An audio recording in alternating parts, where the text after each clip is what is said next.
5월 19일 수요일은 빨간 날이에요. 그죠? 이틀 가고 하루 쉬잖아요. 그죠? 직장 안 다니시는 분 잘 모르겠지만 직장 다니는 사람들이 이 중간에 있는 이 날이 얼마나 행복한지 몰라요. 진짜 하루 쉰다는 건 금쪽 같은 일이에요. 여러분도 쉬는 주일날 나와서 예배하는 여러분도 참 대단한 분들입니다. 5월 19일은 석가탄신일이에요. 불교를 시작한 석가모니가 태어난 날이다. 거리마다 이렇게 연등을 쭉 걸잖아요. 그죠? 길거리에 연등을 걸어요. 그 연등이 다 기부금으로 만들어진 거예요. 그 연등 하나에 어떤 사람의 소원을 담아서 이렇게 다는 거예요. 여러분 절에 가면 기와에다가 이름 쓰잖아요. 그래서 그 기와장을 쫙 하잖아요. 그게 다 그 시주한 거예요. 기부금을 내고 거기 기와장 한 장을 받아서 거기다가 소원을 써요. 근데 이렇게 많은 연등이 걸려 있는데 그 연등에 있는 글씨를 가만히 보면 뭐라고 써 있냐면 소원 성취 이렇게 써 있어요. 소원 성취. 근데 참 웃긴 게요. 불교의 정신이 뭐예요? 무예요. 무. 없다. 이 세상은 아무것도 없는 거다. 그냥 우리는 허상에 쫓겨서 사는 거다. 그러니까 불교에서 최고의 경지는 뭐예요? 세상이 없는 거예요.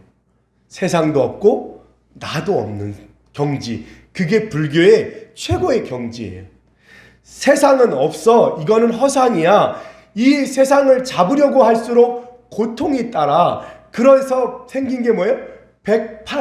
108가지의 번뇌가 생긴다는 거. 뭐 하면? 세상을 잡으면. 근데 그 불교를 따른다고 말하는 사람들은 뭐예요? 소원성취. 이렇게 소원성취. 진급, 취업, 그죠? 대학 합격. 그러면 사실 불교를 잘 모르는 거예요. 불교가 뭐예요? 그 수능 때마다 가서 절하는 거, 불교에는 원래 그런 게 없어요. 석가모니 상을 갖다 놓고 이렇게 앉아 있는 거, 그런 상이 없어요. 불교가 석가모니 부처가 없어야 진짜 부처가 되는 거예요. 불교는 무예요. 무. 없다. 저도 대학원 때 불교에 관한 걸 배워요. 이게 종교 과목이니까 불교도 배우고 여러 가지 배우는데, 그래서 불교에도 대단한 경전에 보면 돈오 돈수, 돈오 점수라는 말이 있어요. 그래서 두 가지 사상이 나뉘는데 꼭 교회 같아요. 돈오 돈수는 뭐냐면 사람이 한번 깨달으면 그걸로 끝이라는 거예요. 이제 다시 깨달을 것도 없고 수행할 필요도 없다는 거예요. 굶어가면서 할 필요 없다는 거예요. 돈오 돈수예요, 그게. 그래서 그걸 주장하는 파가 있어요. 뭐요? 한번 깨달으면 이제 영원히 완벽해지는 거다. 그 다음에 돈오 점수라는 게 있어요. 그 뭐냐면 한번 깨달았지만 계속되는 수양을 통해서 온전한 깨달음으로 간다. 어디서 많이 들어봤죠? 장로교의 칼빈은 뭐라고 얘기했냐면 사람이 믿음으로 구원받으면 그게 끝이에요. 이제 그 사람이 평생 어떤 죄를 짓더라도 구원받는다, 이렇게 말했어요. 칼빈은. 그게 장로교예요. 감리교는 뭐냐면 이거예요. 사람이 구원받고 중생에서 구원을 받았지만 이게 시작이라는 거예요. 그래서 거룩한 성화의 단계로 나아가서 완전한 성화에까지 이르도록 우리는 뭐 해야 된다? 열심히 더 나아져야 된다. 불교하고 비슷하죠. 그죠? 그런 거예요. 제가 인도 힌두교의 우파니샤드라고 하는 책을 읽어봤어요. 힌두교 경전에 성령의 개념이 나와요. 성령의 개념. 신과 그 아들과 성령의 개념이 나와요. 힌두교도 굉장히 재밌어요. 그 책을 번역한 분이 잘했는지도 몰라요. 근데 그 힌두교 안에도 성령의 개념이에요. 근데 우리 기독교 신학책에서 볼 수 없었던 너무 쉽고 간단하게 너무 잘 정리를 해놨어요. 야, 이게 성령이지. 무슨 책을 보면서? 힌두교 책을 보면서 그래, 이게 성령이지. 야, 그 신학교 교수를 그렇게 어렵게 설명하냐? 이거지. 힌두교에 있는 이게 성령이지. 재밌어요. 그죠? 네. 제가 이슬람의 코란도 봤는데 이렇게 여러 종교들이 있어요. 그죠?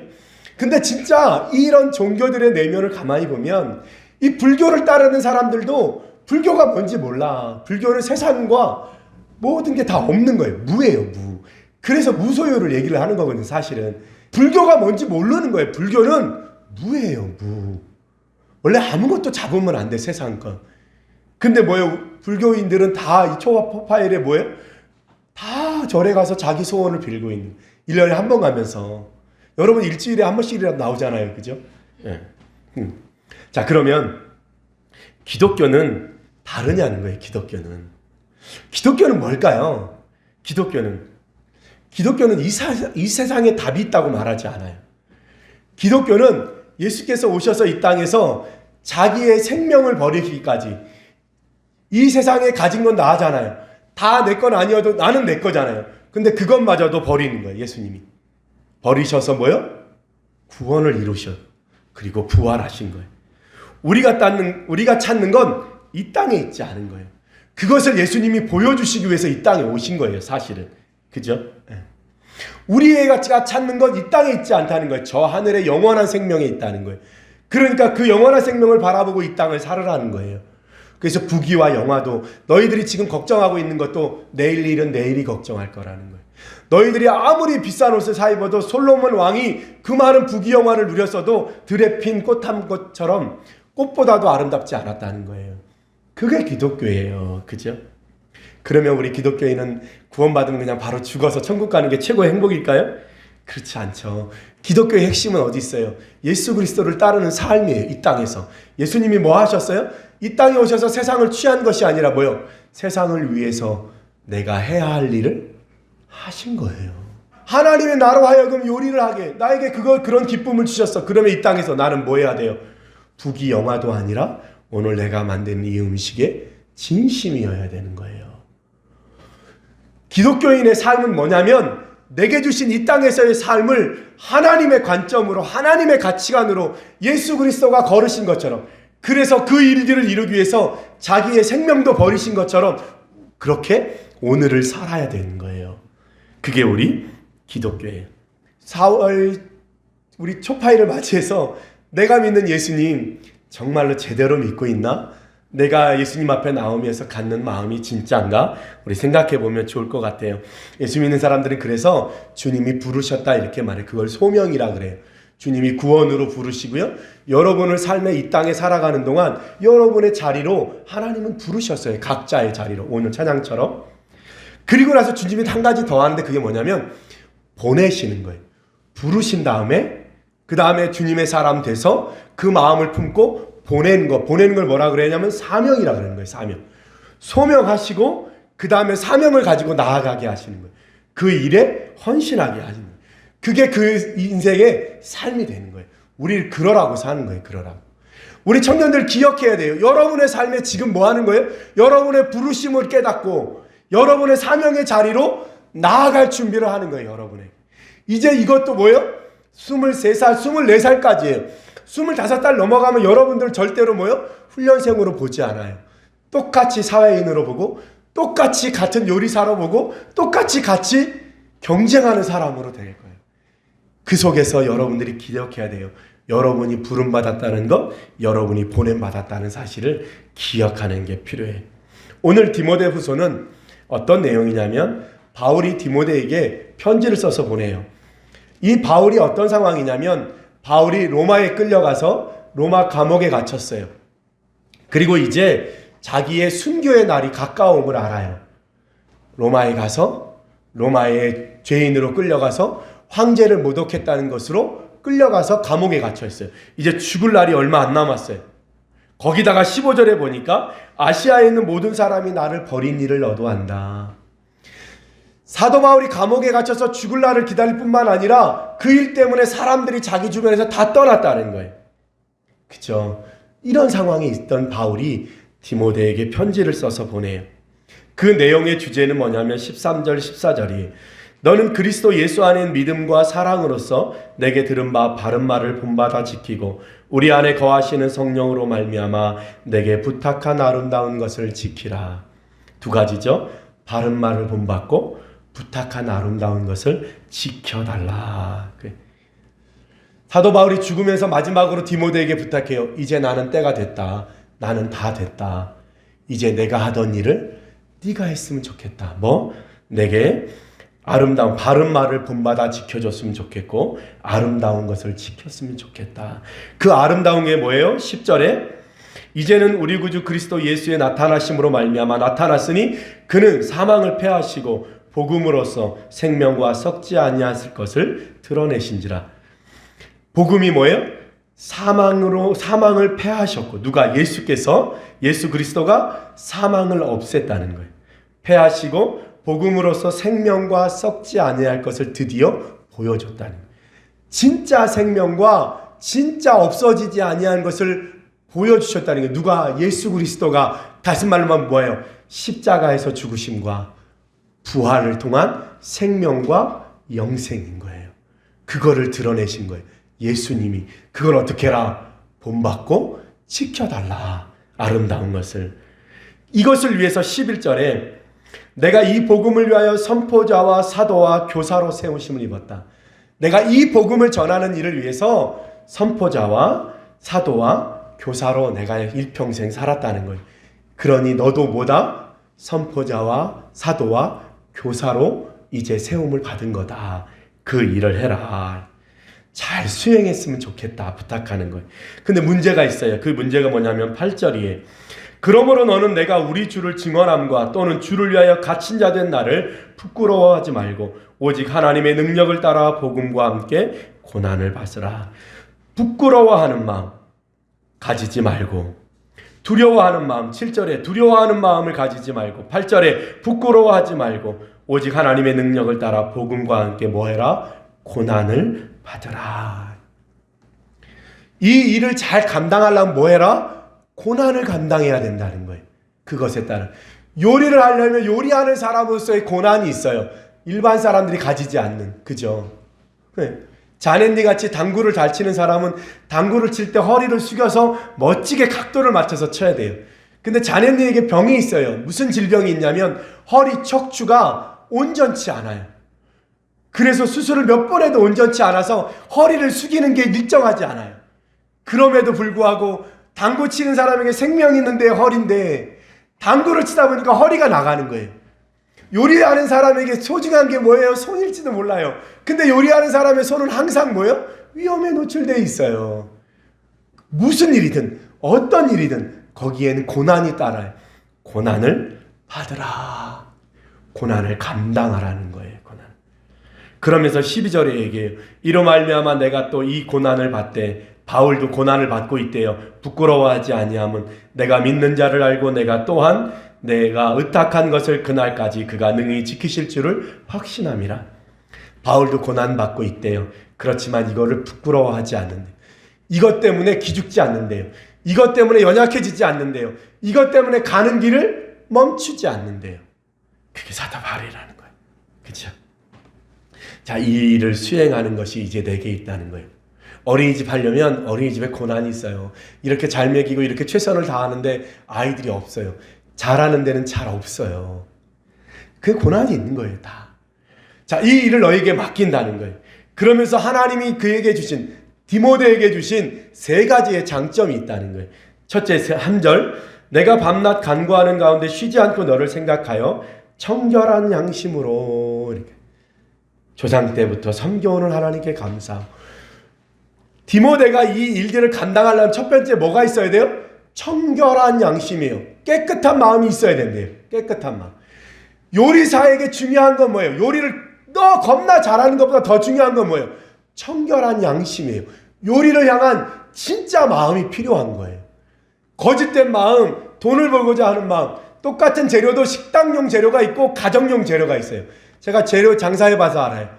가격 차이가 엄청나요. 거기다 한 단계 더 날아가면 중국제 재료가 있어요. 와, 빨간 칠 해놓은 고춧가루 이런 거 있어요. 있어.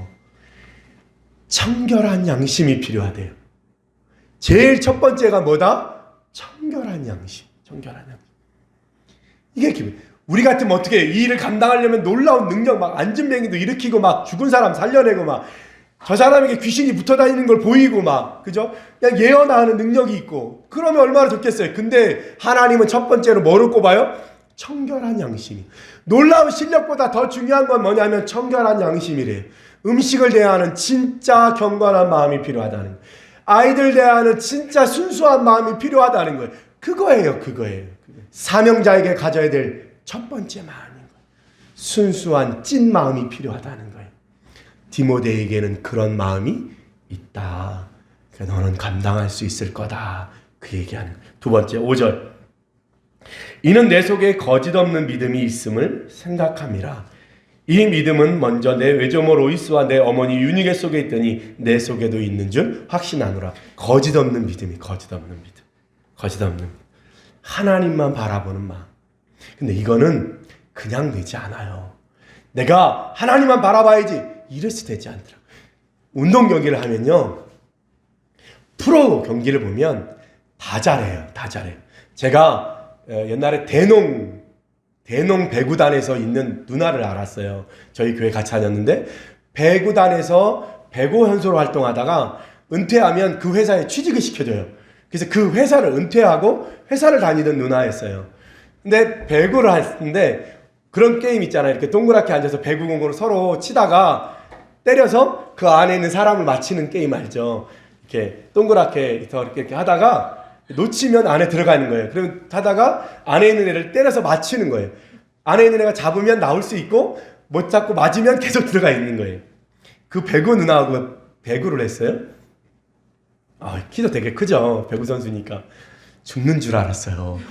세게도 안 쳐요. 세게 쳤으면 진짜 직사하겠어. 세게도 안 치고 이렇게 하다가 때려서 맞았는데 띵! 별 돌아가요. 별 돌아. 근데 작정하고 치면 얼마나 세겠어요. 그죠? 원래 선수들은 다 잘해요. 육상 선수들 뛰잖아요. 우리가 감히 따라갈 수 없어요. 이렇게 비교할 수 있어요. 목사님들도 축구단이 있어요. 그래서 저기 타워에 가서 축구했어요. 굉장히 열심히 했어요. 막 아저씨들 죽기 살기로 하잖아요. 나도 같이 한번 꼈다가 나 막 멈춰가지고 저만큼 날아갔어요. 그래서 와, 이분들 대단하다. 목사님들이 너 언제 이렇게 축구만 했냐? 교회는 안 가고 축구만 했나 보다 그랬어요. 근데 그날 어느 날 고등학교 축구팀이 왔어요. 그래서 사정을 해가지고 고등학교 축구팀하고 목사님들 축구팀하고 붙었어요. 목사님들은 나름 월요일마다 모여서 축구하는 분들이거든요. 한 20대 0 된 것 같아. 공을 못 만져봤어요. 그 아저씨들이 죽기 살기로 뛰는데 그 고등학생들이 공을 차는데 이 아저씨들 한 번도 공을 못 만져보고 하면 골인 거예요. 가운데서 뛰어! 막 잡아! 이러면 골인 거예요. 벌써 게임이 안 돼요. 근데 그런 프로들끼리 경쟁을 하잖아요. 육상 선수들도 다 똑같이 잘 뛰어요. 근데 어디서 잘하는 사람과 못하는 사람이 어디서 차이 나냐면 자기가 생각하는 이성적인 한계까지는 다 비슷해요. 근데 어디서 차이 나냐면 자기가 생각하는 이성을 뛰어넘어 무의식적으로 몸이 뛰는 거예요. 여러분 배구할 때요, 축구할 때도 마찬가지예요. 배구할 때도 상대방이 때리면 받아야 되잖아요. 근데 못 받아요. 그래서 우리가 이 바보같이 저걸 못 받아? 저걸 못 넣어? 그러잖아요. 근데 그거는 공이 온다? 이러고 손을 내밀면 이미 지나가는 공이에요. 얼마나 빠른지. 그러니까 뭐 해야 되면 내 몸이 무의식적으로 기억하고 나가야 돼요. 그래야 경험하대요. 야구도 마찬가지예요. 공 던졌네 하고 치면 벌써 들어가서 스트라이크예요. 여러분 안 해봐서 잘 모르시나 본데 그래요 진짜. 그러니까 뭐예요? 의식을 넘어서 있는. 그러니까 거짓 없는 믿음은 뭐냐면 내가 늘 평소에 옛날부터 그 믿음 안에 계속 거해온 거예요. 그래서 누군가를 어려움을 당하면 믿음을 버리지만 누군가를 어려움 당해서 힘들다라고 여겨지지만 이 안에 있는 믿음은 버릴 수 없는 거예요. 그래서 이 거짓 없는 믿음은 뭐예요? 견고한 거예요. 절대 흔들리지 않는 거예요. 어떠한 어려움에도 흔들리지 않는 거예요. 늘 요리하는 사람 뭐예요? 너는 불을 끄고 글씨를 쓰거라 나는 떡을 썰겠다. 이거예요, 이거. 그냥 돼야 돼. 그러려면 뭐예요? 늘 1분 1초도 잊어버리면 안 돼요. 놓치면 안 되는 거예요. 이 거짓 없는 믿음은 그냥 되는 게 아니에요. 늘 내 몸에 배어 있어야 돼요. 내 의식과 이성을 뛰어넘어야 돼요. 거짓 없는 믿음은 그런 거예요. 6절에 이렇게 되어 있습니다. 6절. 그러므로 내가 나의 안수함으로 내 속에 있는 하나님의 은사를 다시 불릴 듯 하게 하기 위하여 너로 생각하게 하노니. 이 하나님의 은사가 있다는 거예요. 하나님의 은사가 있어요. 도저히 다른 사람은 보지 않는데 그 사람 눈에는 보여요. 그게. 여러분에게 은사를 주셨대요. 그거면 되잖아. 그거면 되잖아. 3가지 청결한 양심. 2번째 거짓 없는 믿음. 끊임없는 생각, 끊임없는 집중, 끊임없는 그 일에게 매달리는 거. 3번째는 하나님의 은사가 있대요. 그거면 여러분은 죽을 때까지 그 일을 지켜낼 수 있대요. 더 감사한 건 9절이에요. 마지막 9절. 하나님이 우리를 구원하사 거룩하신 소명으로 부르심은, 여러분을 부르셨대요. 우리의 행위대로 하심이 아니요 오직 자기의 뜻과 영원 전부터 그리스도 예수 안에서 우리에게 주신 은혜대로 하심이라. 여러분을 부르시고 그 자리에 보내시는 건 여러분이 어때서가 아니라는 거예요. 하나님 자기의 뜻과 영원 전부터 그리스도 예수 안에서 여러분에게 주려고 준비된 은혜라는 거예요. 은혜. 소중하죠. 나보다 공부 잘하는 애도 많고, 나보다 잘생긴 애도 많고, 그죠? 나보다 공부 많이 한 친구들도 많은데 하나님이 나를 여기로 부르셨어요. 희한하다. 나는 유명한 유치원의 원장님 딸도 아는데 하나님이 나를 이곳에 부르셔서 이 일을 감당하게 하시네. 내가 평생 아이들이 제일 싫어 그랬는데 어린이집 원장님을 하려고 저렇게 하고 있어. 요즘은 좀 애들이 좋아진 것 같아. 애들이 생떼굿을 해도 화를 안 내. 장점이야 아주. 애들이 얼마나 그랬어요. 선생님 때문에 이랬다고 막 한 번도 화 안 내요. 좋은 성격이야 아주. 하나님이 여러분을 부르시는 건 여러분이 대단해서가 아니에요. 그러니까 뭐다 해볼 만한 거예요. 하나님의 뜻이 정해져 있다면 변하겠어요? 요리사를 만들겠다고, 셰프를 만들겠다고 작정하셨으면 하나님의 뜻이 바뀌겠냐고요. 하나님이 마음먹었대요. 여러분을 그렇게 그 자리로 보내시기로 마음먹었대요. 그러면 되잖아요. 그거면 되잖아요. 그죠? 그거면 되잖아요. 나도 목사가 되겠다고 기도할 때 고등학교 3학년 지하 창고에서, 지금도 기억나, 계단 밑에 지하 창고에 냄새 겁나 나는 거기에 들어가서 주님, 내가 주님을 위해서 주의 목사가 되겠습니다 이렇게 기도할 때 하나님이 그 기도를 지금 다 들어주신 거잖아요. 난 목사가 됐으니까. 그때 내가 주님 3,000명 모이는 교회 목사가 되나 이렇게 기도 안 했거든요. 주님이 나를 그냥 써주시기만 하면.